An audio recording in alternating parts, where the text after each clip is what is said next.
honor tener aquí a la primera dama de Venezuela y queríamos también decirle que hemos avanzado muchísimo. La última vez que vimos a su marido era una persona excelente. Sabemos que trabaja muy denodadamente, su vida está en peligro, así que queremos demostrarle que nosotros estamos con ustedes. El vicepresidente Mike lo conoció personalmente y realmente demostró y expresó cuánto lo apreciaba y el valor que tenía. Nosotros estamos teniendo muy buenas conversaciones, hemos avanzado muchísimo y hemos avanzado mucho en la solución de los problemas. Venezuela was a country with tremendous potential and is still a country with tremendous potential. But people are starving, they're being killed, they're being beaten. What's going there is unfathomable to everybody that sees and everybody that gets reports. We're getting reports that are horrible.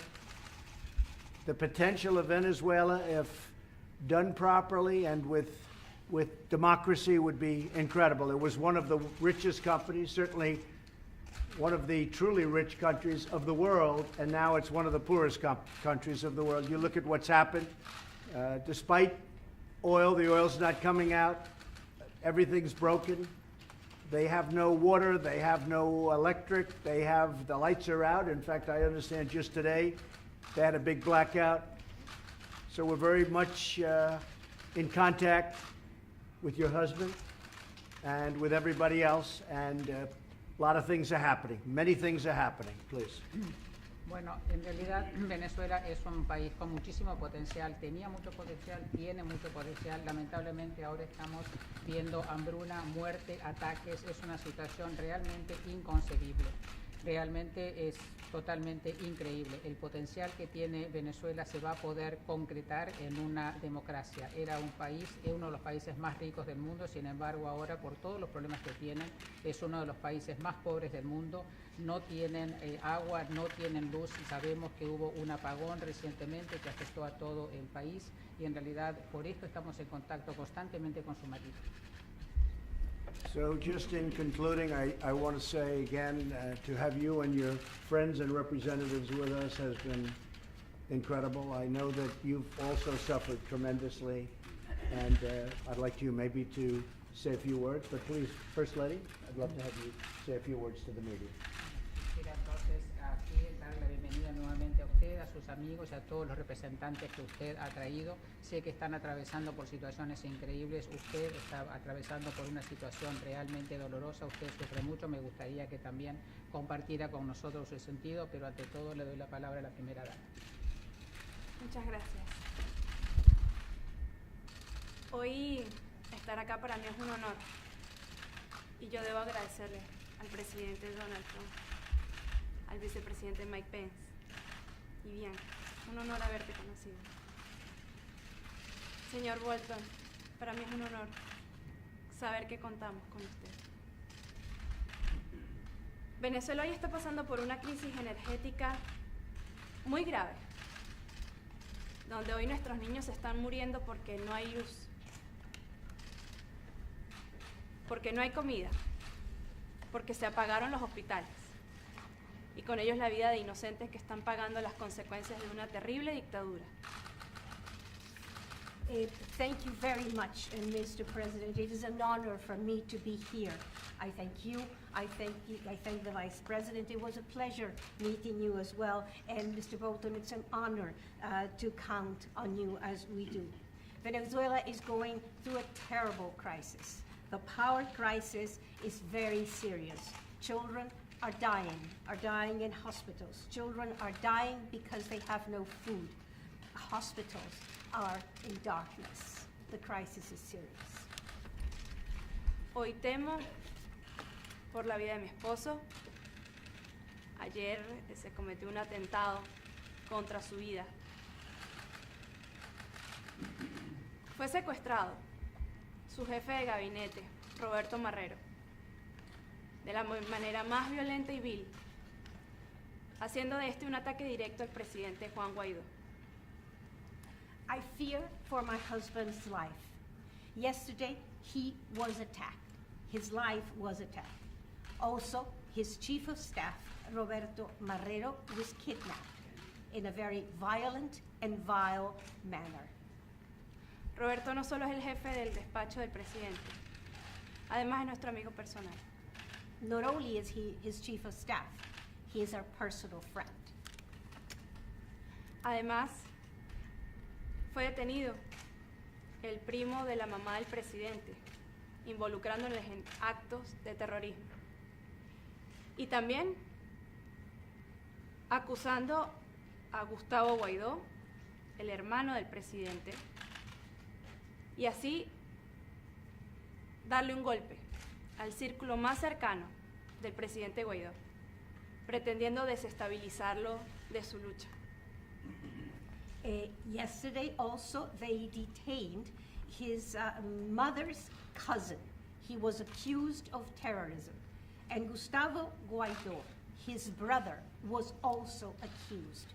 So they are hitting everything that is closest to him, trying in that way to destabilize them.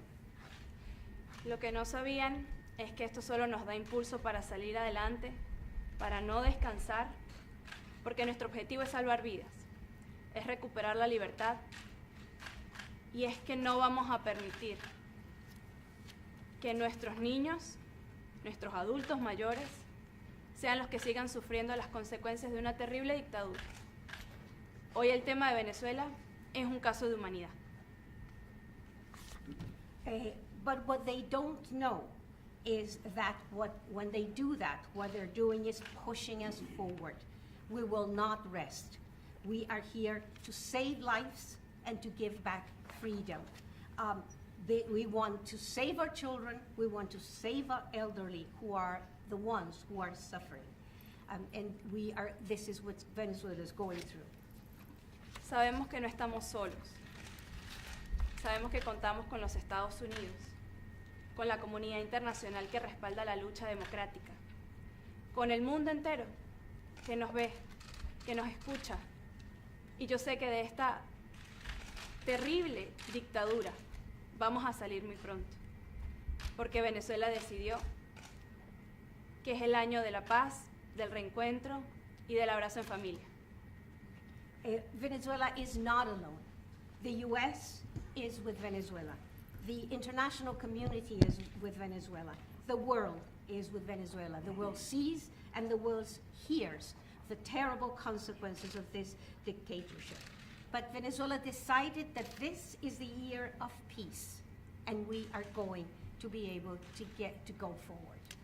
Y queremos alertar al mundo de los posibles continuos atentados en contra del presidente Juan Guaidó, de la ola de represión y de detenciones que ha tomado niveles agresivos contra el entorno del presidente. Atacar a su entorno es atacarlo a él, pero nada lo va a detener. We also want to warn the world that what we are seeing is a wave of attacks against the president. There's repressions, there's prison, and what they want is to attack him. Hoy luchamos contra la vida y la muerte, y nosotros sabemos que la vida es la que va a triunfar. We're fighting for life and death, and we know that what will triumph in the end is life. Y sabemos que ustedes van a ser parte de ese proceso. I know that you will be part of this process. Muchas gracias. Thank you. Thank you very much. It's very well said, beautifully said. Appreciate it. Could you tell us about your husband? Something happened that's very terrible. He was at home last week, and at 2 a.m. the political forces of Nicolas Maduro entered in a brutal raid in our house. And he called me like at 2 a.m. He was, like desperate. There were like 60 people around trying to get by the force in our house. They finally did, and we, with lack of communication, and they destroyed our house, our child's room, everything. They planted guns and things, and this has been for 3 hours. It was a nightmare. And after that, they kidnapped him, and we didn't know anything about him for 6 days. They've been trying to delay the process because we have no light at all, so the electricity is not working, so we doesn't know anything. And he was the second on board and a personal friend of Juan Guaidó. So this is a personal attack to his team, because they work together, they take decisions together, they were working together in the National Assembly. So as a family, we are afraid for his life. We haven't have any communication. We have a 7-year-old kid who doesn't know anything. And I just explained we can go back. And I want to ask you, help, because we are fighting, but we can't do it So ourselves. they took him, and he's in prison now? Yeah. Do you know where he is? Yeah, well, we know the place, but we haven't spoke to him or seen him. No communication No whatsoever? communication at all. Okay. We are with Venezuela. We are with your husband, as you know, and we're with the people that he represents, which is a big majority of the country. What's happening there should not happen and be allowed to happen anywhere. So we're with you 100%. Okay? Please give my regards. It'll all work out. It's all going to work out. It always does. We're going to get it to work out. Thank you very much. It'll be fine. Steve? Mr. President, what sort of complications does the Russian involvement now pose? Russia has to get out. All right, what's your next question? Mr. President, are you thinking of increasing pressure on Venezuela, and how would you do that? Say it. Are you thinking of increasing pressure on Venezuela, and how would you do that? Well, they've got a lot of pressure right now. They have no money, they have no oil, they have no nothing. They got plenty of pressure right now, so we'll see. They have no electricity, and other than military, you can't get any more pressure than they have. Unfortunately, a lot of people are starving. They don't take the aid. Maduro won't take aid. We've sent hundreds of millions of dollars worth of aid to the border. He won't take the aid. He'd rather have his people starve than take the aid. I don't think that's good, even from a political standpoint. Even from a dictator standpoint, I don't think that's good. But there's a lot of pressure on them right now. We'll see, we'll see, we'll see. All options are open. Just so you understand, all options are open. Go ahead. All options are open, yeah. Would you tell them it's better to let go now before things get much worse? I'm not going to tell them anything. They'll make their own decision. Mr. President, have you, you've just said Russia needs to get out. Have you, in any way communicated that through Mr. Bolton or through your representative at the United Nations? They know very well. They know very well. Go ahead. Next question. Is your staff opposed to you and your views on health care? Do you think... No, look, we're not talking about health care right now, but I will. The Republican Party is the and you will see this very soon, because Obamacare is a disaster. It's too expensive by far. People can't afford it. And the deductible is horrible. So the premiums cost too much. The deductible is horrible. The only difference between now and the other administration is that we're administering Obamacare very well. So we've made it better, but it's still horrible, no good. It's something that we can't live with in this country because it's far too expensive for the people. Not only for the country, but I'm not even thinking about for the country. It's too expensive, the premiums are too expensive, people are going broke trying to pay for it, and the deductibles are averaging over $7,000. So you have to spend $7,000 before you get anything. That's a very unusual circumstance. So the deductibles are way too high. Obamacare is a disaster. So we're going to be the part, and I said it yesterday, and I mean it 100%. I understand health care now, especially, very well. A lot of people don't understand it. We are going to be, the Republicans, the party of great health care. The Democrats they've let you down. They came up with Obamacare. It's terrible. I got rid of the individual mandate. That was the worst part of Obamacare because people were forced to pay a lot of money to get health care that they didn't want. Okay? Now they don't have to pay that money. People are all over this country thanking me. Every time I go out, they thank me. They don't have to pay a vast amount of money to have bad health care. So we got rid of the individual mandate. That was a big thing.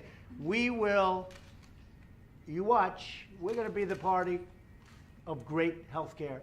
And the Democrats have let you down. They've really let you down. Obamacare doesn't work. It's too expensive. And you take a look at everything with deductibles, it's a disaster. It's a disaster for our people. We're not going to allow it to go.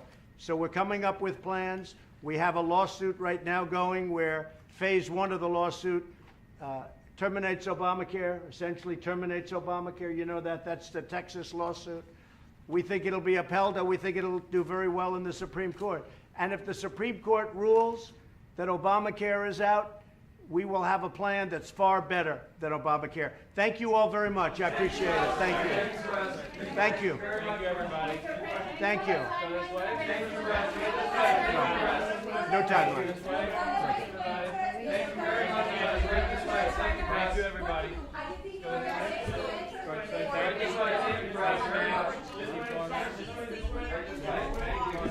I greatly appreciate that she's here, and she's been a tremendous representative for her country. And she's meeting tomorrow with the First Lady of the United States in Florida. They're meeting tomorrow. It's a message that the United States is committed to seeing Venezuela. I'll tell you, if you look at what we're doing, you will see a commitment that few people have made. And frankly, this didn't have to happen in Venezuela. Past administrations right here should have been more forward-thinking. This should never have happened in Venezuela. This is a tragedy. You know, we're fighting all over the world for countries. We're 5,000, 6,000, 7,000 miles away. They never did anything with respect to Venezuela. Past administrations allowed this to happen. I've inherited a mess between North Korea and all of the problems we have all over the world, the entire Middle East and Venezuela. These are things that never should have happened. They never should have allowed to get to this point. But I'll fix it. We're fixing it all over the world. That's what we're going to do. Just like in a different sense, we are going to fix health care. We're going to fix a lot of problems that nobody else was able to do. And we just left, as you know, the Prime Minister of Israel. They're having a lot of hard times over there right now. But the Golan Heights, which every president promised they'd do, they never did. I did that not only with respect to Jerusalem and the embassy, but also now the Golan Heights. They desperately need it. It was good timing. They desperately need it. They need the heights. Thank you very much, everybody. Thank you.